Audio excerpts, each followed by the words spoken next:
ನನಗನ್ಸುತ್ತೆ ಎಲ್ಲ ರಾಜಕಾರಣಿಗಳು ಇವಾಗ ಒಂದು ಸ್ವಲ್ಪ ರಿಲ್ಯಾಕ್ಸ್ ಮೂಡಲ್ಲಿರ್ತಾರೆ.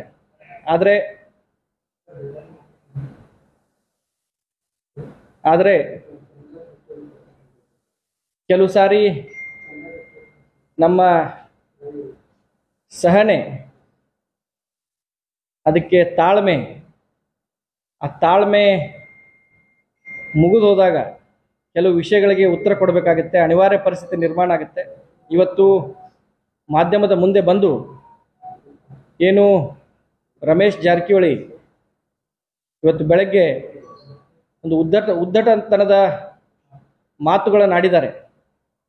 ಅದಕ್ಕೆ ಉತ್ತರ ಕೊಡಬೇಕು ಹಾಗೂ ಕೆಲವೊಂದು ಪ್ರಶ್ನೆಗಳನ್ನ ಕೇಳಬೇಕಂತ ಇವತ್ತು ಮಾಧ್ಯಮದ ಮುಂದೆ ಬಂದಿದ್ದೀನಿ. ನನಗನ್ಸುತ್ತೆ ರಮೇಶ್ ಜಾರಕಿಹೊಳಿಗೆ ತಲೆ ಕೆಟ್ಟಿದೆ. ಒಂದು ಹತಾಶೆ ಮನೋಭಾವನದಿಂದ ಇವತ್ತು ಅಥಣಿ ಆಗಿರ್ಬೋದು, ಬೆಳಗಾವಿ ಗ್ರಾಮೀಣ ಆಗಿರ್ಬೋದು, ಕಾಗವಾಡ ಹಾಗೂ ಗೋಕಾಕ್ 4 ಮತಕ್ಷೇತ್ರದಲ್ಲಿ ಕಾಂಗ್ರೆಸ್ ಗೆಲ್ತಾ ಇದೆ. ಒಂದು ಹತಾಶೆ ಮನೋಭಾವನೆಯಿಂದ ಒಂದು ಹುಚ್ಚು ಹಿಡಿದಂಥ ವ್ಯಕ್ತಿ ಥರ ಇವತ್ತು ಉದ್ದಟತನದಿಂದ ಒಂದು ಪ್ರೆಸ್ ಮೀಟ್ ಮಾಡಿದ್ದಾರೆ. ರಮೇಶ್ ಜಾರಕಿಹೊಳಿ ಅವರೇ, ನೀವು ಡಿ ಕೆ ಶಿವಕುಮಾರ್ ಅವ್ರ ಮೇಲೆ ಒಂದು ಆರೋಪ ಮಾಡ್ತೀರಾ. ನಿನ್ನೆ ರಾತ್ರಿ 12:30ವರೆಗೆ ನಿಮಗೇನೋ ಅವರು ಫೋನ್ ಮಾಡಿ ಬ್ಲ್ಯಾಕ್ ಮೇಲ್ ಮಾಡಿದಾರಂತೆ. ನಾನು ಮಾಧ್ಯಮದ ಮೂಲಕ ನಿಮಗೆ ಕೇಳಲಿಕ್ಕೆ ಬಯಸ್ತೀನಿ, ಅವರು ಫೋನ್ ಕಾಲ್ ಮಾಡಿದ ಸ್ಕ್ರೀನ್ಶಾಟ್ ತಕ್ಷಣ ತಾವು ಮಾಧ್ಯಮಕ್ಕೆ ರಿಲೀಸ್ ಮಾಡಬೇಕು. ಇಲ್ಲಪ್ಪ ಅಂದರೆ ಕಾಲ್ ರೆಕಾರ್ಡ್ ತಕ್ಷಣ ಮಾಧ್ಯಮಕ್ಕೆ ರಿಲೀಸ್ ಮಾಡಬೇಕು. ಯಾವ ನಂಬರಿಂದ ನಿಮಗೆ ಫೋನ್ ಬಂದಿತ್ತಂತ, ಯಾವ ಸಮಯಕ್ಕೆ ನಿಮಗೆ ಫೋನ್ ಬಂದಿತ್ತಂತ. ಇಲ್ಲಪ್ಪ ಡಿ ಕೆ ಅವರು ನನಗೆ ಫೋನ್ ಮಾಡಿರಲಿಲ್ಲ, ಅವ್ರು ಪಿ ಎ ಮೊಬೈಲಿಂದ ಮಾಡಿದ್ರು, ಬೇರೆಯವ್ರ ಮೊಬೈಲಿಂದ ಮಾಡಿದ್ರು, ನನ್ನ ಪಿ ಎ ಮೊಬೈಲಿಗೆ ಮಾಡಿದ್ರು, ನನಗೆ ಬೇಕಾದವ್ರ ಮೊಬೈಲಿಗೆ ಮಾಡಿದ್ರು ಅಂತಂದರೆ ಅವ್ರ ಮೊಬೈಲ್ನ ಸ್ಕ್ರೀನ್ಶಾಟ್ ತಾವು ತಕ್ಷಣ ಮಾಧ್ಯಮಕ್ಕೆ ರಿಲೀಸ್ ಮಾಡಬೇಕು. ಇಲ್ಲ ಅಂತಂದರೆ ಬಹಿರಂಗವಾಗಿ ತಾವು ರಾಜ್ಯದ ಜನತೆ ಹಾಗೂ ಮಾನ್ಯ ಡಿ ಕೆ ಶಿವಕುಮಾರ್ ಸಾಹೇಬರ ಕ್ಷಮೆ ಯಾಚಿಸಬೇಕು. ಇವತ್ತು ಕರ್ನಾಟಕ ರಾಜ್ಯದಲ್ಲಿ ಪ್ರತಿಯೊಬ್ಬರಿಗೆ ಗೊತ್ತು ರಮೇಶ್ ಜಾರಕಿಹೊಳಿ ಎಷ್ಟು ದೊಡ್ಡ ಸುಳ್ಳುಗಾರ ಅಂತ. ಚಾಮುಂಡೇಶ್ವರಿ ದೇವಿಯ ಆಣೆ ಮಾಡಿ ಸಿಡಿಯಲ್ಲಿ ನಾನಿಲ್ಲ ಅದು ಟೆಕ್ನಿಕಲಿ ಮಾರ್ಫ್ ಮಾಡಿದ್ದಾರೆ, ಸಿಡಿಯಲ್ಲಿ ನಾನಿಲ್ಲ ಅಂತ ಚಾಮುಂಡೇಶ್ವರಿ ದೇವಿ ಆಣೆ ಮಾಡಿ ಕೆಲವು ದಿನಗಳ ನಂತರ ಸಿಡಿಯಲ್ಲಿ ನಾನೇ ಇದ್ದೀನಿ ಅಂತ ಒಪ್ಪಿಕೊಂಡಂಥ ಮಹಾನ್ ಪುರುಷ ಇವನು. ಯಾವ ನೈತಿಕತೆಯಿಂದ ಇನ್ನೊಬ್ಬರ ಮೇಲೆ ಆರೋಪ ಮಾಡ್ತೀರಾ ನೀವು? ನಿಮಗೆ ಏನಾದರೂ ಮಾನ ಮರ್ಯಾದೆ ಇದ್ದರೆ ತತ್ಕ್ಷಣ ನಿಮಗೆ ಯಾವ ನಂಬರಿಂದ ಫೋನ್ ಬಂದಿತ್ತು ತಾವು ಅದನ್ನು ಬಹಿರಂಗಪಡಿಸ್ಬೇಕು. ಎಷ್ಟು ಗಂಟೆಗೆ ಫೋನ್ ಬಂದಿತ್ತು ಅದನ್ನು ಬಹಿರಂಗಪಡಿಸ್ಬೇಕು. ಇಲ್ಲ ಅಂತಂದರೆ ರಾಜ್ಯದ ಜನತೆಗೆ ತಾವು ಕ್ಷಮೆ ಕೇಳಬೇಕು ಮತ್ತು ತಾವು ಸುಳ್ಳುಗಾರರು ಅಂತ ಒಪ್ಕೊಳ್ಬೇಕಾಗತ್ತೆ. ಇನ್ನು ನಾವು ಚುನಾವಣೆ ಪೂರ್ವದಲ್ಲಿರ್ಬೋದು, ಚುನಾವಣೆ ಪ್ರಚಾರದ ಸಂದರ್ಭದಲ್ಲಿ ಒಂದು ಸಹನತೆಯಿಂದ ರಾಜ್ಯದ ಜನತೆ ನೋಡ್ತಾ ಇರ್ತಾರೆ, ಜಿಲ್ಲೆ ಜನತೆ ನೋಡ್ತಾ ಇರ್ತಾರೆ, ಗ್ರಾಮೀಣ ಭಾಗದ ಜನತೆ ನೋಡ್ತಾ ಇರ್ತಾರೆ ಅಂತ ಒಂದು ಸಹನೆಯಿಂದ ತಾವು ಮಾಡಿದಂಥ ಆರೋಪಗಳಿಗೆ, ಟೀಕೆಗಳಿಗೆ ಇಷ್ಟು ದಿವಸ ಉತ್ತರ ಕೊಟ್ಟಿರಲಿಲ್ಲ. ಇವತ್ತು ನೀರು ತಲೆ ಮೇಲೆ ಹೋಗೈತಿ. ತಮ್ಮ ಉದ್ದಟತನ ಇನ್ನು ಸಹಿಸಿಕೊಳ್ಳಿಕ್ಕಾಗೋದಿಲ್ಲ. ಏನೇ ಮಾತಾಡಿದ್ರು ನೀವು ಆಧಾರ ಹಿಡ್ಕೊಂಡು ಮಾತಾಡಬೇಕಾಗ್ತದೆ.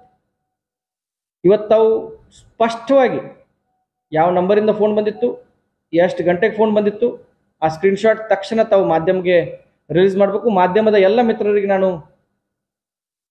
ಮನವಿ ಮಾಡ್ಕೋತೀನಿ, ತಾವು ಕೂಡ ರಮೇಶ್ ಅವ್ರನ್ನ ಕೇಳಬೇಕು, ಸ್ಕ್ರೀನ್ಶಾಟ್ ರಿಲೀಸ್ ಮಾಡಬೇಕು ಅವರು.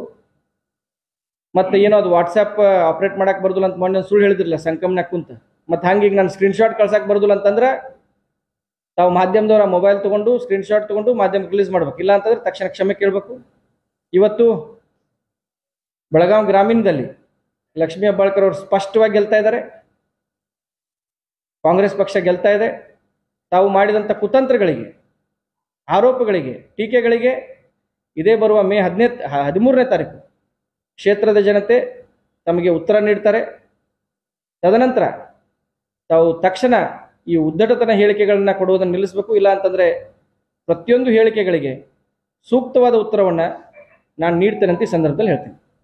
ರಮೇಶ್ ಜಾರಕಿಹೊಳಿ ಹೇಳುವಾಗ ಮತ್ತೊಂದು ಮಾತು, ವಿಷಕನ್ನೆಯ ಸಾವಾಸ ಬಿಡಬೇಕು ಅಂದಾಗ ಮಾತ್ರ ಉದ್ಧಾರ. ವಿಷಕನ್ನೆ ಯಾರು ಟಾರ್ಗೆಟ್ ಮಾಡಿ ಅಲ್ಲ, ಅವನು ತಲೆ ಕೆಟ್ಟೋಗ್ಬಿಟ್ಟಿದೆ. ಅವನು ತಲೆಗೆ ನಾಲಿಗೆಗೆ ಸಂಬಂಧ ಇಲ್ದಂಗೆ ಮಾತಾಡಕತ್ತಾನ. ನಾನು ಹೇಳ್ತಾ ಇದ್ದೀನಲ್ಲ, ತಕ್ಷಣ ಇಂಥ ಹೇಳಿಕೆಗಳನ್ನು ಕೊಡೋದು ನಿಲ್ಲಿಸಬೇಕು. ಇಲ್ಲ ಅಂತಂದ್ರೆ ಪ್ರತಿಯೊಂದು ಹೇಳಿಕೆಗೆ ನಮ್ಮಲ್ಲೂ ಡಿಕ್ಷನರಿ ಅದಾವ.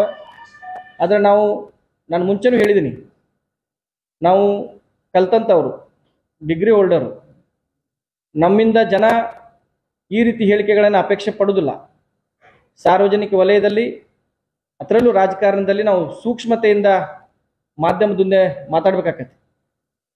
ಆದರೆ ಕೆಲವು ಸಾರಿ ಇಂಥ ನಾಲಾಯಕರಿಗೆ ನಾವು ಅವ್ರದೇ ಭಾಷೆಯಲ್ಲಿ ಉತ್ತರ ಕೊಡ್ಬೇಕಾಗತ್ತಿ. ಇಂಥ ಹೇಳಿಕೆಗಳನ್ನು ಕೊಡೋದನ್ನು ಬಿಡಲಿಲ್ಲ ಅಂತಂದರೆ ಅವ್ರದೇ ಭಾಷೆಯಲ್ಲಿ ಮುಂಬರುವಂಥ ದಿನದಲ್ಲಿ ಉತ್ತರ ಕೊಡ್ತೇನೆ.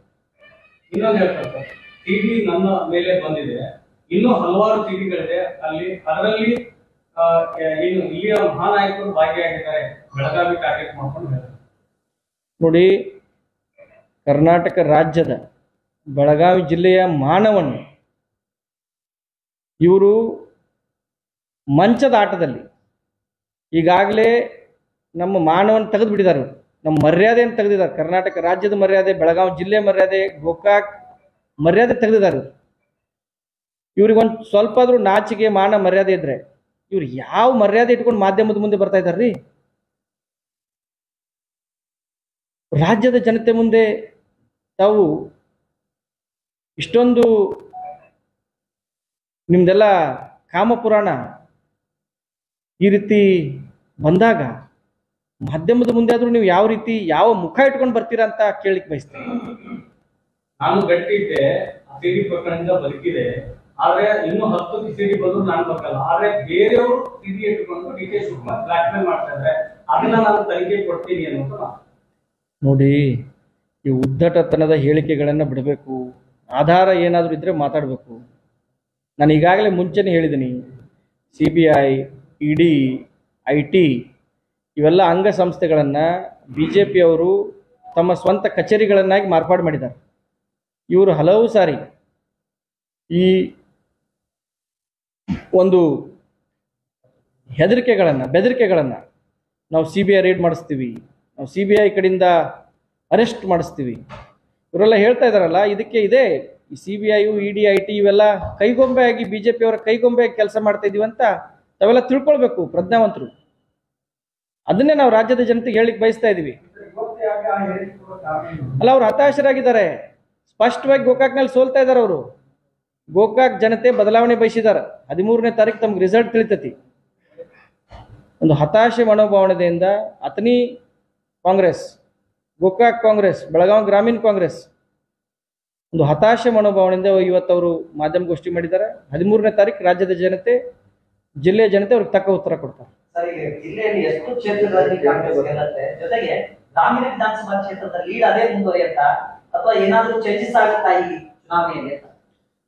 ಇವತ್ತು ಬೆಳಗಾವಿ ಜಿಲ್ಲೆಯಲ್ಲಿ ನಾವು ಸ್ಪಷ್ಟವಾಗಿ 13 ಸೀಟ್ಗಳಲ್ಲಿ ಗೆಲ್ತಾ ಇದ್ದೀವಿ. 13 ವಿಧಾನಸಭೆ ಕ್ಷೇತ್ರಗಳನ್ನು ಕಾಂಗ್ರೆಸ್ ಪಕ್ಷ ಸ್ಪಷ್ಟವಾಗಿ ಗೆಲ್ತಾ ಇದೆ. ಇನ್ನು ಬೆಳಗಾವಿ ಗ್ರಾಮೀಣ ಕ್ಷೇತ್ರಕ್ಕೆ ಸಂಬಂಧಿಸಿದಂತೆ ಕಳೆದ ಬಾರಿಯ ಏನು ಅಂತರ ಇತ್ತು, ಗೆಲುವಿನ ಅಂತರ, ಅದನ್ನು ನಾವು ಕಾಯ್ದುಕೊಳ್ತೀವಿ. ಯಾರಾಗಿದ್ರು ಗ್ರಾಮೀಣದಲ್ಲಿ ಬಿಜೆಪಿ ಆಗಿತ್ತಾ ಅಥವಾ MES ಆಗಿತ್ತಾ? ಅವ್ರು ಏನಾದ್ರು MES ಅಥವಾ ಬಿಜೆಪಿ ಏನಾದ್ರು ಹೊಂದಾಣಿಕೆಯಾಗಿ ನಿಮ್ಮ ವಿರುದ್ಧ ಇದ್ದಿದ್ರಾ? ಇಲ್ಲ, ಈಗ ನಾನು ಹೇಳಿದೆ ಅಲ್ಲ, ಈ ಮಹಾನ್ ಪುರುಷರು BJP ಮತಗಳನ್ನು MESಗೆ ಹಾಕಲಿಕ್ಕೆ ಬಹಳ ಪ್ರಯತ್ನ ಮಾಡಿದ್ದಾರೆ. ನಮ್ಮ ಮತಕ್ಷೇತ್ರದಲ್ಲಿ ಜನತೆ ಒಪ್ಪಲಿಲ್ಲ. ಅದನ್ನು ಜನತೆ ಸ್ಪಷ್ಟವಾಗಿ ಲಕ್ಷ್ಮೀ ಹೆಬ್ಬಾಳ್ಕರ್ ಪರವಾಗಿ ನಿಂತಿದ್ದಾರೆ. ಪ್ರತಿಯೊಂದು ಬೂತಲ್ಲಿ ನಾನಿವತ್ತು ಬೆಳಗ್ಗೆಯಿಂದ ಅಡ್ಡಾಡಿದ್ದೀನಿ. ಪ್ರತಿಯೊಂದು ಬೂತದಲ್ಲಿ ಜನರನ್ನು ಮತದಾನ ಮಾಡಿದ ಹೊರಬಂದಂಥ ಜನರನ್ನು ನಾನೇ ಖುದ್ದಾಗಿ ಇವತ್ತು ಅವ್ರ ಜೊತೆ ಸಮಾಲೋಚನೆ ಮಾಡಿದ್ದೀನಿ.